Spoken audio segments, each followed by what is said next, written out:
이번 연준의 장기 통화정책 개정에 대해서 시장은 뭐 크게 중요한 건 아니다 또는 굉장히 중요하다 이렇게 좀 의견이 갈리고 있고 해석 역시 굉장히 다양하게 나타나고 있는 것 같습니다.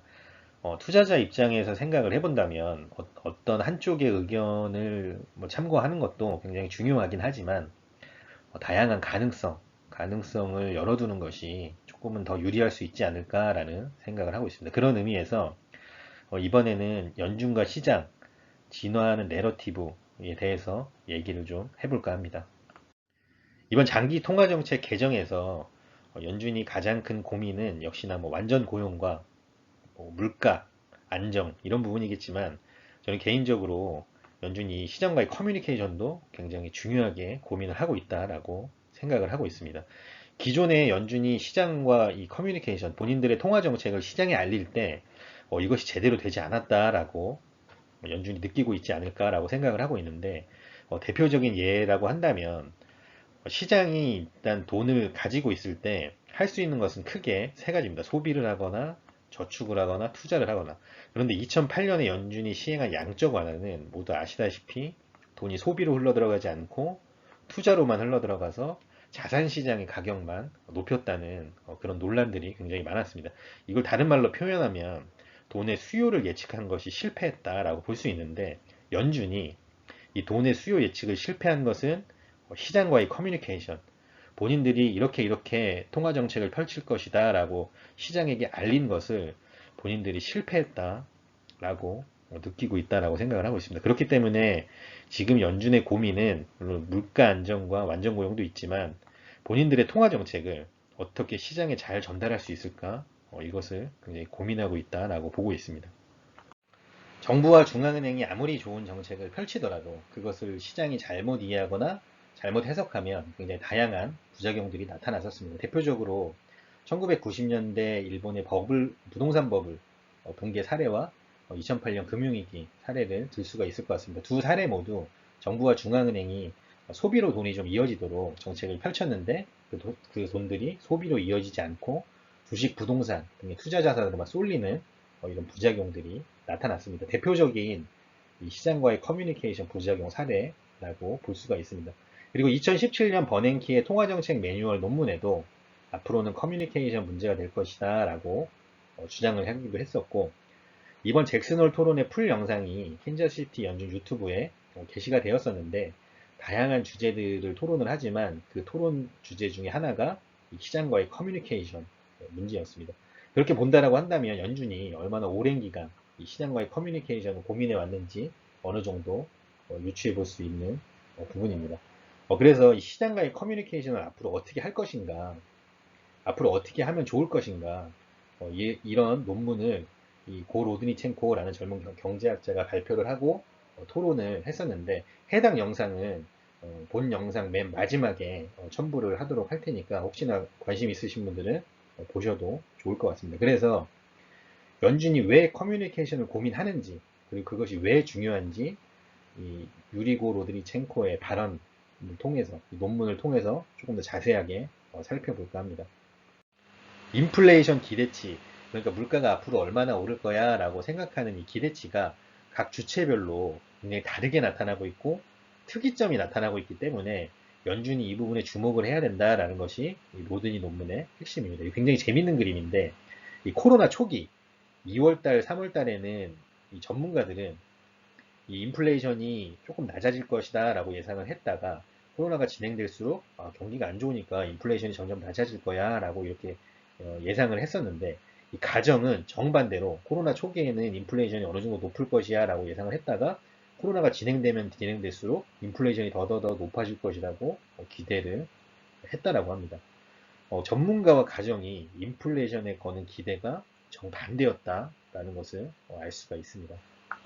이 해당 그림은 클리브랜드 연준에서 이 설문조사한 이 부분인데 이 가정에서 그러니까 개인들이 앞으로 인플레이션이 높아질 거야 라고 예상을 하면 할수록 저축률이 이렇게 올라갔다고 합니다. 그리고 인플레이션이 앞으로 조금 낮아질 수 있겠구나 하면은 저축률도 동일하게 이렇게 낮아지는 그래서 이 인플레이션 기대와 저축률의 상관관계가 굉장히 높았다고 합니다. 이 로드니는 이 부분에 굉장히 주목을 해야 된다라는 얘기를 추가적으로 하기도 하였습니다. 이 로드니는 인플레이션 기대치, 그러니까 물가가 상승할 거야 라고 생각하는 이 기대치가 전문가와 가정에서 정반대로 나타나는 현상, 그리고 가정에서 저축률을 증가시키면 증가시킬수록 인플레이션 역시 증가시킬 것이라고 생각하는 이 현상이 굉장히 이상현상이고 특이점이기 때문에 연준이 앞으로 통화정책을 펼칠 때 물가를 올리려고 하는지 내리려고 하는지 시장에게 정확하게 알리는 것이 중요하다라는 얘기를 한 것입니다. 그렇다면 왜 이러한 현상이 나타나는지 그 이유에 대해서도 좀 생각해 볼 필요가 있을 것 같습니다. 저는 그것을 이런 현상이 최근 들어서 나타나고 있는 이유가 이 돈에 대한 믿음이 과거와는 굉장히 달라진 것 때문이라고 판단을 하고 있습니다. 이 경기 침체가 나타났을 때 소비를 줄이고 저축을 하고 싶고 또 이 음식품 또는 생필품 이런 뭐 의료품 이런 것들을 미리미리 사두려는 것은 사실은 본능적인 현상에 가깝고 이 과거부터 굉장히 반복돼 왔던 현상입니다. 이건 글로벌 전형에서 동일하게 나타나고 있는 본능적인 현상인데 과거와 달라진 것이라면 과거에는 이 경기 침체 시에 투자를 하려고 하진 않았는데 최근에는 경기 침체가 올 때마다 이렇게 투자를 하려는 현상이 글로벌에서 굉장히 많이 나타나고 있습니다. 그것이 저는 돈에 대한 믿음이 과거와는 굉장히 달라졌기 때문이라고 생각을 하고 있습니다. 자, 앞선 그림을 다시 한번 살펴보면 이 경기 침체가 올 것이라고 예상해서 저축률을 가정해서 늘리는 것은 어떻게 보면 당연한 현상이지만 전문가들은 경기 침체가 깊어지면 깊어질수록 물가가 하락할 것이라고 예상하는 반면에 왜 가정들은 인플레이션이 더 높아질 것이라고 예상하고 있는가? 저는 이 부분이 현재 시장을 이해하는, 현재 연준의 통화 정책과 시장의 커뮤니케이션을 이해하는 굉장히 중요한 부분이라고 생각을 하고 있습니다. 최근 들어서 이런 현상들이 왜 깊어지고 있는지 다양한 해석들이 있지만 저는 개인적으로 SNS의 발달이 가장 큰 원인이라고 생각을 하고 있습니다. 그러니까 예전에는 경제나 투자에 관심이 없다라고 하면 우리에게 얻어질 수 있는 정보가 많지 않았지만 최근 들어서는 경제나 투자에 관심이 없더라도 이 SNS를 통해서 이 경제나 투자 정보들을 쉽게 접할 수 있고 쉽게 들을 수 있기 때문에 또 그렇게 들은 정보를 본인의 SNS를 통해서 재생산해서 확산시키고 있기 때문에 그 확산 속도가 점점 빨라지고 있습니다. 그래서 그것을 시장에서는 스토리텔링 확산 효과 또는 내러티브 확산 효과라고 부르고 있는데 이것이 과거와는 현재가 굉장히 많이 달라져 있기 때문에 이런 현상들이 나타나고 있는 게 아닌가라고 생각을 하고 있습니다. 이 해당 그림은 EBS에서 2015년쯤에 제작한 자본주의란 무엇인가 라는 다큐멘터리인데 이 한 미국인의 인터뷰에서 돈은 어디서 생기나요? 라고 물어봤더니 제가 일해서 벌잖아요 라고 대답을 했습니다. 이 실제로 미국인들이 연준은 뭐 하는 곳인지 돈은 어떻게 생기는 것인지 이런 것들을 대다수는 모르기 때문에 이 자본주의가 어떻게 돌아가는지를 좀 알아야 된다라는 것이 이 해당 다큐멘터리의 핵심 주제였습니다. 그래서 과거에는 알 수 없었던 경제나 투자 정보들, 그리고 내가 경제나 투자에 관심이 없더라도 이 해당 SNS들을 통해서 재생산된 정보들이 나에게 너무 쉽게 전달된다는 점. 저는 이 부분이 최근의 이상 현상을 만들고 있는 가장 큰 원인이지 않을까라고 판단을 하고 있습니다. 그래서 이번 연준의 장기 통화정책 개정에 있어서 물론 완전 고용과 물가 안정에 대한 스탠스를 연준이 바꿨다는 점, 그 부분이 가장 중요하겠지만 연준과 시장의 커뮤니케이션이 어떻게 진행되는지도 분명히 좀 살펴봐야 된다는 생각입니다. 왜냐하면 정부와 중앙은행이 아무리 좋은 정책을 펼쳐서 시장에게 소비를 유도하더라도 소비가 일어나지 않으면 경기 회복이 어렵기 때문에 현재처럼 시장이 소비를 하지 않고 계속 투자만 한다면 정부와 중앙은행의 정책이 무용지물이 될 수 있기 때문입니다. 그래서 저는 이것을 시장과 중앙은행의 스토리텔링 진화라고 생각을 하고 있고 시장은 SNS의 발달, SNS를 통한 정보의 재생산을 통해서 점점 진화하고 있는데 아마 이 부분은 그 투자를 하시는 분들이라면 오랫동안 투자를 하신 분들이시라면 느끼실 거라고 생각이 드는데 최근 들어서 정말 경제와 투자에 관심 없었던 주변인들까지 주식시장에 막 이렇게 뛰어들고 있는 것들은 사실 이 스토리텔링이 진화하고 있기 때문이다라고 저는 보고 있고 이 중앙은행 역시 이런 시장의 스토리텔링의 진화에 맞춰서 어떻게 하면 본인들의 통화 정책을 잘 전달할 수 있을 것인가, 어떻게 하면 시장과의 커뮤니케이션을 잘 진행할 수 있을 것인가, 이 연구하고 있는 것이 저는 중앙은행도 점점 진화하고 있다라고 생각을 하고 있습니다. 그래서 스토리텔링이 굉장히 중요해진 시대라고 또 할 수 있을 것 같습니다. 실제로 이 활발히 연구되고 있는 최근의 경제심리학, 행동경제학 이런 것들에서도 알 수 있는 부분인데 2012년에 이 노벨 경제학상을 받은 데니얼 카너만은 경제학자가 아니라 심리학자였다는 부분. 그리고 2017년에 넛지 행동경제학을 통해서 이 노벨 경제학상을 받은 리차드 탈러 교수 등에서도 이 최근에 이 시장의 심리가 얼마나 중요한지에 대해서 알 수 있는 부분이라는 생각입니다. 그렇기 때문에 앞으로 연준과 시장의 내러티브는 계속 진화할 것인데 그것이 일치할 것인지 앞으로 계속 괴리를 벌일 것인지를 굉장히 주목해서 봐야 우리가 투자 판단을 할 때 좀 헷갈리지 않고 시장을 좀 바라볼 수 있지 않을까라는 생각을 하고 있습니다. 이 뒤에서는 앞서 말씀드린 로드니의 그 발언 풀 영상이 이어지니까 관심이 있으신 분들은 보셔도 좋을 것 같습니다.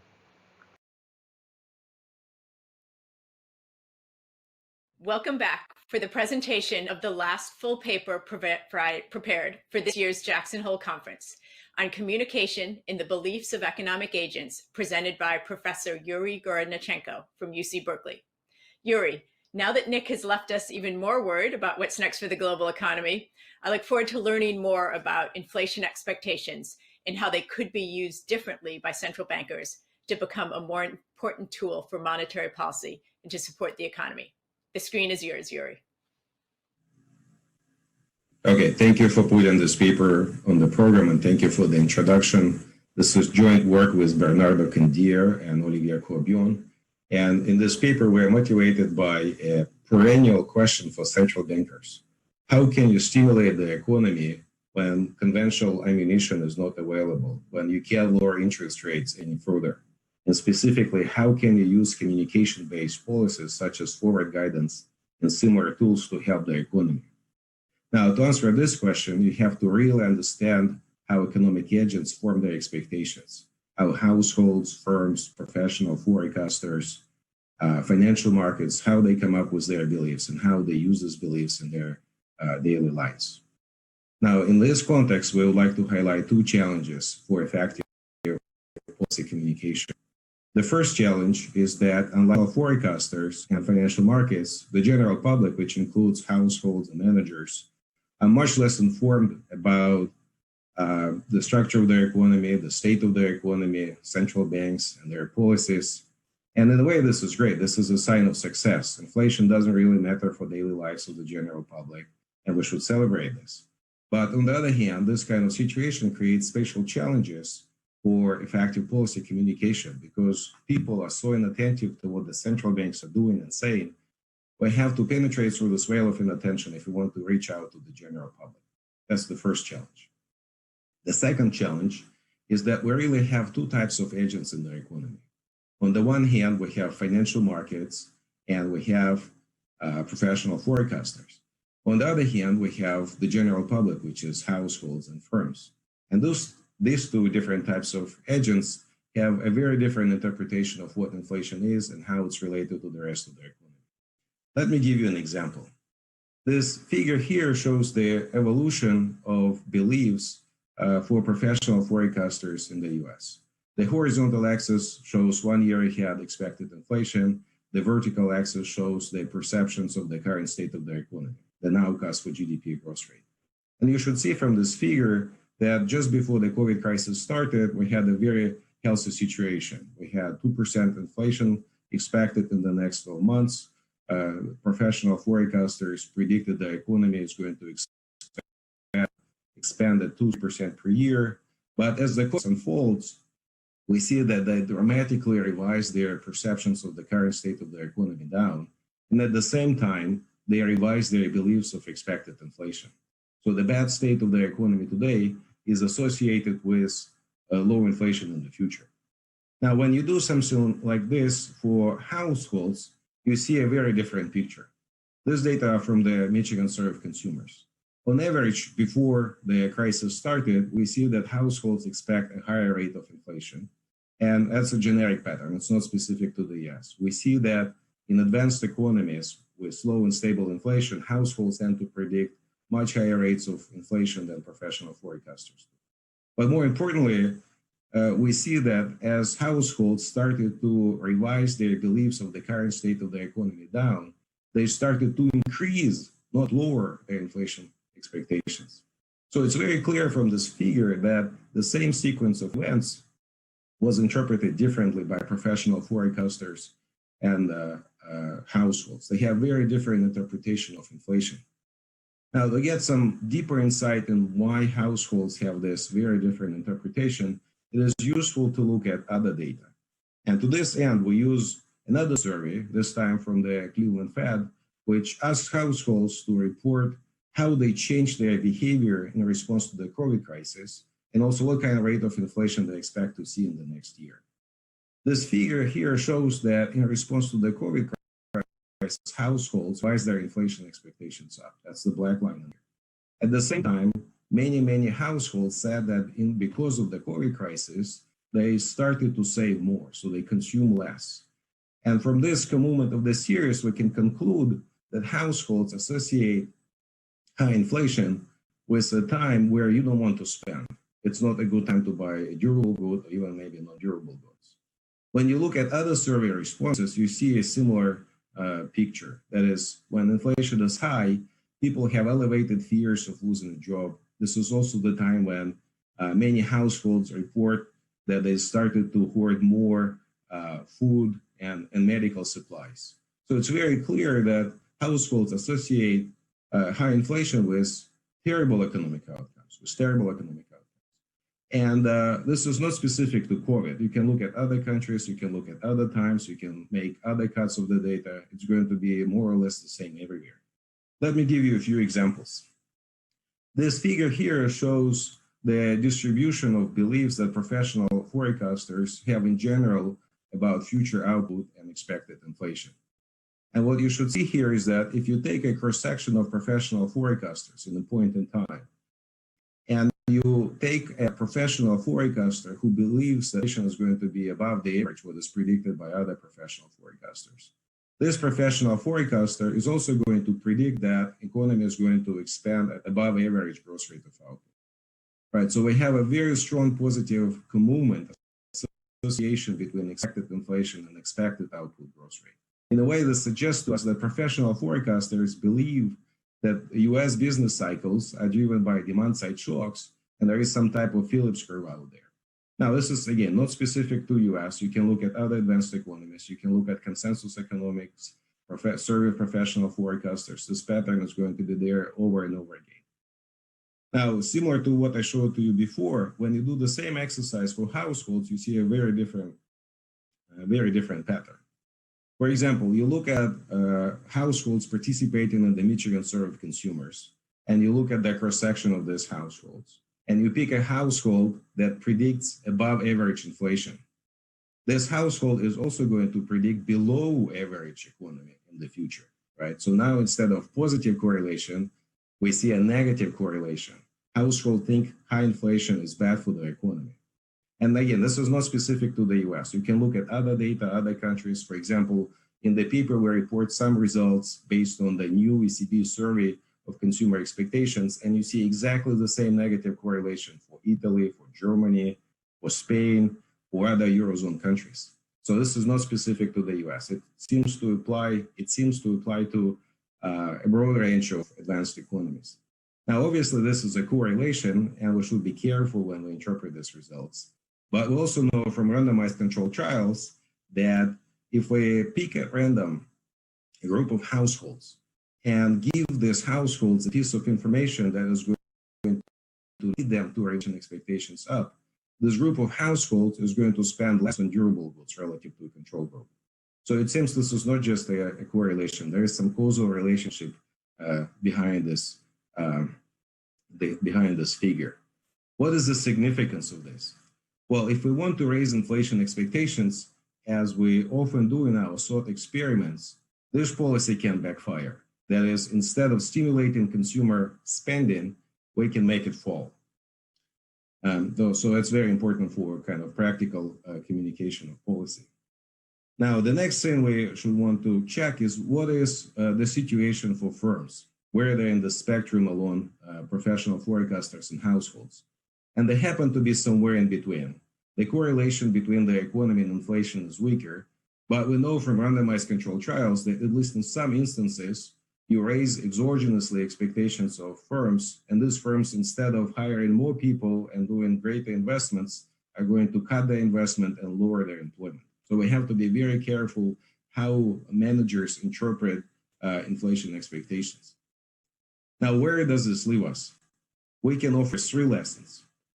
The first lesson is that because the general public is so uninformed about central banks and their policies, if we want to have effective communication, our messages have to be very simple and relatable for the general public. They have to understand what the central bankers are talking about. This is the only way to penetrate through this veil of inattention. The second lesson, or I should say, is that effective communication should probably focus on promoting a holistic view of policy. That is, the simple messages should speak jointly about inflation and employment outcomes to make sure that the public does not misinterpret whatever is suggested by policymakers. And in the end, the third lesson is that our effective, hopefully effective, policy communication should perhaps focus on policy objectives rather than instruments. And it's very easy for the general public to get confused about inflation, interest rates, nominal versus real quantities. It's very easy to get lost in the details of monetary policy communication. But if we communicate to the public that our policies are here to promote, to deliver full employment and stable prices, the general public is much more likely to interpret these messages in the correct way and act in the desired direction. Thank you.